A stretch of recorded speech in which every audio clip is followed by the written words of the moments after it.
Friends, তোমাদের একটি নতুন সকালের শুভেচ্ছা জানাচ্ছি। তো এটা ছিল আমার একটা তত্ত্ব সাজানোর ভিডিও। এটা ছিল দুর্গাপুরে চতুরঙ্গের সামনে। তোমরা প্লিজ লাইক করে কমেন্ট করে আমাকে একটু জানাও তো আমি এটা কী বানাচ্ছি।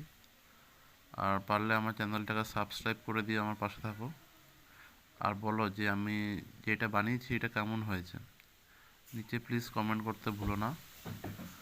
তো সবার দিনটা ভালো কাটুক, এই কামনা নিয়েই আমি আমার ব্লগটা এখানে শেষ করছি। আর লিখে আমাকে জানাও যে আমি এখানে কী বানিয়েছি।